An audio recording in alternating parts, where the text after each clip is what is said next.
Hello Likers, welcome back to our channel. It's me, your fave, your one and only, your baby girl Malaika. So Likers, today we are doing the critical review of Mr. Aloy series, When Marriage Becomes a Nightmare, episode 34. So it starts with Jonathan, sitting in the sitting room, just all by himself. Jonathan is going through crisis right now. He's going through, his emotions are everywhere. He's going through a lot. His daughter is there not letting him breathe, all of this, and he's broke. It's like he's going through so much for a man. And we all know when men are down financially, a lot of things, not only men, even women. So how much more men, because they are the head, you understand. But now, yeah, he has this little demon of daughter that I love really, because of what she's doing to her dad, who has decided to make her dad's life miserable. She's making him to stress a lot, like to think, because what is the essence of you sitting at home being a father and you cannot even provide for your child? Because apparently they had an agreement, that the only reason she will stay with her father is if in exchange her father will provide all her needs. You understand? But right now, it is not the case. Her father is not providing all her needs. Her father is not doing what he promised that he was going to do. He's not doing the needful. And to her, it's more like, Papa, I cannot keep being here for you if you're not willing to provide. But he wants his daughter to give him some time, stuff like that, for her to wait a little bit. But he forgets that problems do not wait. Responsibilities do not wait. You might not have money. That does not mean you will not be hungry. You understand? And as they were talking, NEPA now, we trust NEPA. Like, it wasn't even NEPA this time. Their units were finished. And the next thing you will know, that this man, he will just start blaming his wife, because if it's not her fault, like almost, the daughter just had to go. So the next thing shows Benita sleeping, taking a nap in the sofa, and her dad brought his clothes, because remember, there's no electricity, and no electricity is equal to a washing machine not working. You understand? Whereas that's where they are used to washing. He wants his daughter to do her job as a child. You understand? But now, she does not want to do it, because she has a mission. She's on a mission to punish her dad, to make her dad feel the pain for chasing her mom, because she's not happy with the fact that her dad, forced her mom out of the house, even though she will not tell her dad.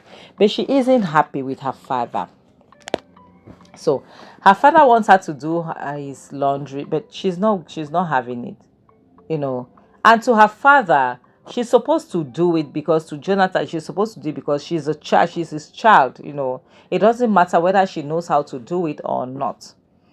And she's trying to make her father understand that, Omo, I'm not going to do it. Why? Because already I don't even do mine, mom does them for me. You understand?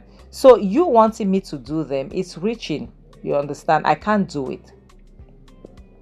So normally, Jonathan will not accept things like that, because Jonathan is a macho man. Even though he's broke, he wants to maintain his status as a man despite him being broke. So that is something that Jonathan is not going to take. Jonathan got angry because to him, his daughter was, being a brat and being disrespectful. You understand? And she decided to stand up to her dad. That was wrong, because yes, I know that her father is down, but let her father and her mother have their issues. Kids are not supposed to get involved in adult stuff. Kids are not supposed to get involved in their parents' stuff. But now, where Jonathan made a mistake, it is where when you make a teenager your accomplice in your crimes, you have to understand that you've opened the Pandora box for disrespect. Yes. Now he's being angry that his daughter is being disrespected, but he forgot that him and his daughter had a covenant for her to stand with him no matter what. You understand? And she is doing just that, but also she's trying to put her feet on the ground, because she knows the kind of father that she has. She knows that her father is a lazy man who does not want to work and who spend his time to point accusing fingers on others, because right now he's accusing Teresa that the people like her are the reason why this child is like that. Why would you be accusing somebody to talk about how your child is the reason why and all the rest? It's crazy. Honestly speaking, it is crazy, you know. So Teresa just had to remind him, like, please don't get me involved in this. I have nothing to do with this. All right. Do not get me involved. Yes, I'll help you wash your clothes, but don't tell me. Because to her it was more like, don't put me in the place that I am responsible why your daughter is like this. This is not my responsibility. You people spoiled that child. You people spoiled that girl. I don't, yes, I know that she's overstepping her boundaries as a child. That I know, like us. That I know. That is one thing I know. But Jonathan also should not push the entire responsibilities on others, because that is what Jonathan, that is what Jonathan is trying to do. Jonathan will push responsibilities to everybody except himself. You know, Jonathan will tell you how people are and all the rest, how people did this, but Jonathan will. That is what makes me so angry. Now he's blaming it on Clara. To him, it's more like if Clara hadn't left the house, this wouldn't have happened. Did Clara ask you not to get a job? No. Did Clara ask you not to be a responsible father? No. So why are you putting it on why do you put your frustration on everyone? Yes, why? It doesn't make sense. It doesn't. And the next thing shows Debbie, who wants to report to her mother, what her dad has been doing, what he's up to. But thank God that Debbie is this type of mother that she wants you to be an example, because for you, a child, to disobey your parents, it's not Debbie, it's not what she wants. So Benita was thinking that maybe going to her mother, to make her mother knows that this thing happened at home, that did this, I did this. Maybe her mother was going to take side with her. No, but that is not Debbie, that is not Clara. Clara wants her child to be a good child, because the way the way she will be seen outside will reflect on her personality, will reflect on her as a person. You understand? Will reflect on her as a person. So for that reason, she had to smack her to hear that she had the nerve to disobey her father, because to her it didn't make sense. Why would you disobey your dad? She was surprised, because to her, all of these things, to this girl, to her it's more like, I'm supporting my mother, so eventually my mother will take side with me. But she forgets one thing: it is not like that. Your mother doesn't want you to have that kind of attitude. That is not what your mother wants. And Clara has always been clear: you cannot disrespect your father, and you can never get involved in anything that concerns your father and I. You are not permitted. You are not allowed. That is a good mother. Whereas Jonathan is the opposite. Instead, Jonathan will spend his time blaming Clara for being the one spoiling her daughter, for making her daughter to be against him. Whereas Clara, all along, Clara has been there trying to put this girl straight, making the girl to understand that you do not get involved in adult conversation. You do not get involved, when your parents are having a fight. No, you have no right, to be involved in it. Yes, Clara is making her know, but Jonathan, no. No. Instead, Jonathan will rather, set his wife up. He rather set his wife up against his daughter than trying to bring peace among them. Clara is very pissed. She is pissed at her daughter, because this is what people will see outside and say she didn't raise her well. Yes, people will look at it and accuse her of raising her daughter in a bad way. And now, one thing about Benny, sometimes she will not want anybody to tell her that she's wrong. She always wants people to support her. But no, Clara is not here to pacify her.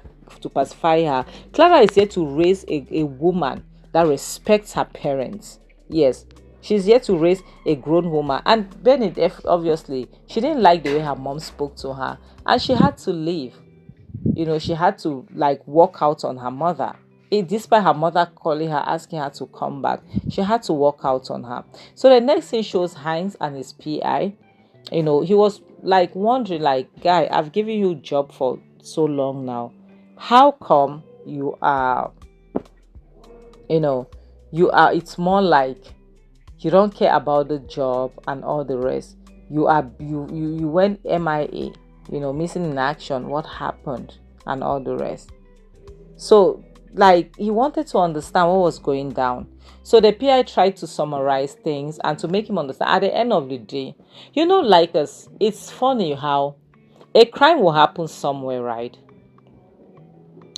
A day before the crime took place, the hotel CCTV was working. A day after, but the day it took place, the CCTV was not working. A day after, the CCTV out of the blue was working without being fixed.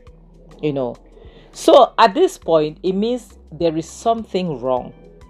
So this guy is telling Hanks that there is something wrong, but now the manager will not release the CCTV footage.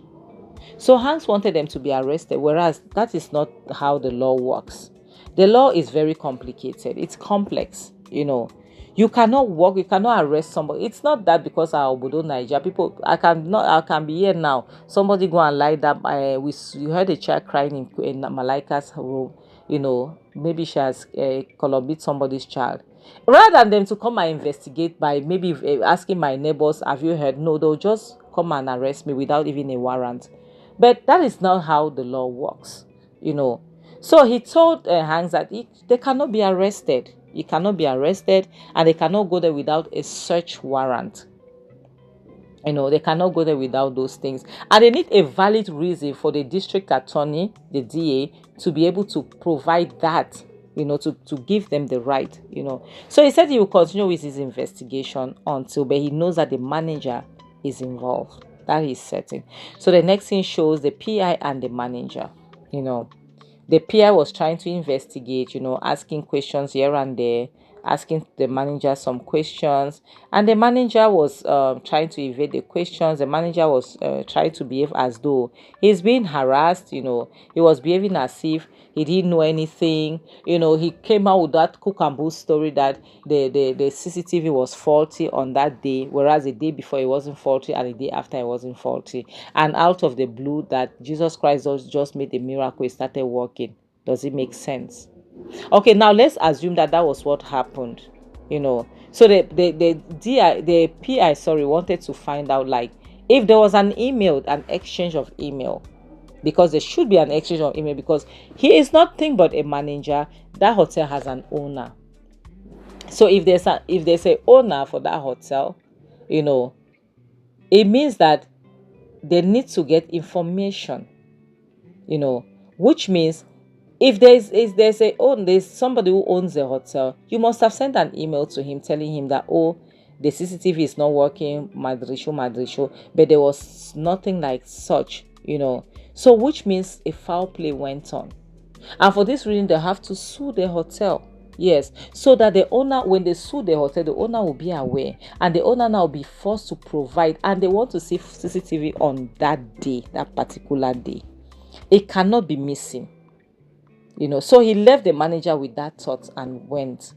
And the manager had to stay there thinking to himself, like, what have I gotten myself into? What mess have I gotten myself into? When you were eating money you didn't know. So the next thing shows that the manager have called the maker to tell him that, guy, this is what is going on. We are cooked. And if we don't do something about it, but to a maker, his own solution is maybe pump money to try to see how they can buy the case, because he thought that the case, like, it was since they've destroyed this guy's name, since he's a rich guy, Hanks, he will not want to do anything, because there are some people like that. They don't want their names to be dragged through the mud. But now what these people fail to understand is that there are people that, yes, they don't want their names to be dragged through the mud, but the moment, mind you, the moment you go that route with them, it's over. Yes, they will make sure that they get to the bottom of things. And that is what Hanks is doing. So, but now Emeka is trying to say, okay, should in case it happens, do not mention me. But this is where Emeka is delulu. Yes, he's delusional. Because how can you tell the manager to take a fall for you? This guy you didn't pay him enough to do that. You didn't pay him enough. So the manager made him understand that, guy, this thing is just like this because my boss is not even aware. If my boss is aware, he will do an internal investigation by himself. Yes, he will do an internal investigation. It's not even a joke. You understand? So don't even bother. So if I just be prepared, because to him it's more like, prepare yourself, just prepare your coffin. If I'm going down, we are going down all alone. I cannot go down for you. But the maker is threatening the guy, making him to understand that, guy, you cannot call my name. If you call my name, you're on your own. You understand? You are on your own. Definitely, I can see that a maker will try to do something against this guy. Him and Debbie eventually, they'll try to do something against this guy, because already they are having issues now, because this guy is now a threat to them, and this is not good. Nah, this is not good, you know. So Emeka had to leave, but the guy was just there talking to himself like, guy, if I'm going down, we are going down together. I will not buy for you, that's for sure. I am not buying for anybody. Yes, we did business, it didn't work out, fine. We go down, all of us. I'm not going down alone. You see, that's a problem. The next thing shows Emeka went and saw Debbie to tell Debbie that there's fire on the mountain. Hans is pushing, Hans is digging deep. You understand? Hans wants to know what went down, because his name has been tarnished. So he wants to clear his name. And he's going after the hotel. He's suing the hotel and everything. And Debbie did not like this. Debbie did not like this. So at the end of the day, like, they came to a conclusion that I was certain that they were going to reach there, because to them, they will not want to go down like us. Nobody wants to go down. Nobody. Let's forget it. Nobody wants to go down. So Emeka just made it clear that the best thing to solve this problem, the best way ever, will be to silence the manager. And Debbie concurred, because yes, if the manager goes down like us, it's likely that Emeka will go down. Emeka goes down, Debbie will definitely go down. So why do business with somebody that you cannot trust? I don't know why was it that Emeka, and Debbie chose to do business when they cannot even trust each other like us. I don't understand. I don't get it. Because right now they are panicking in their boats. So like, as we are going to end this video, you see, I always tell people, be careful with the people you associate yourselves with. I am glad this is happening to them, and especially the manager, because you chose to bring down somebody's life regardless. You think that person was not going to investigate. He has his money. He will definitely dig deep. Yes, he will dig deep. Because why was a press there? They didn't have any press conference. So why? And all of that. Like us, protect your mental health always. Always fight for yourself, because remember, we have just one life to live, and you are the architect of your own life. You write your stories. So on this note, I'll have to say bye, guys, and enjoy this series.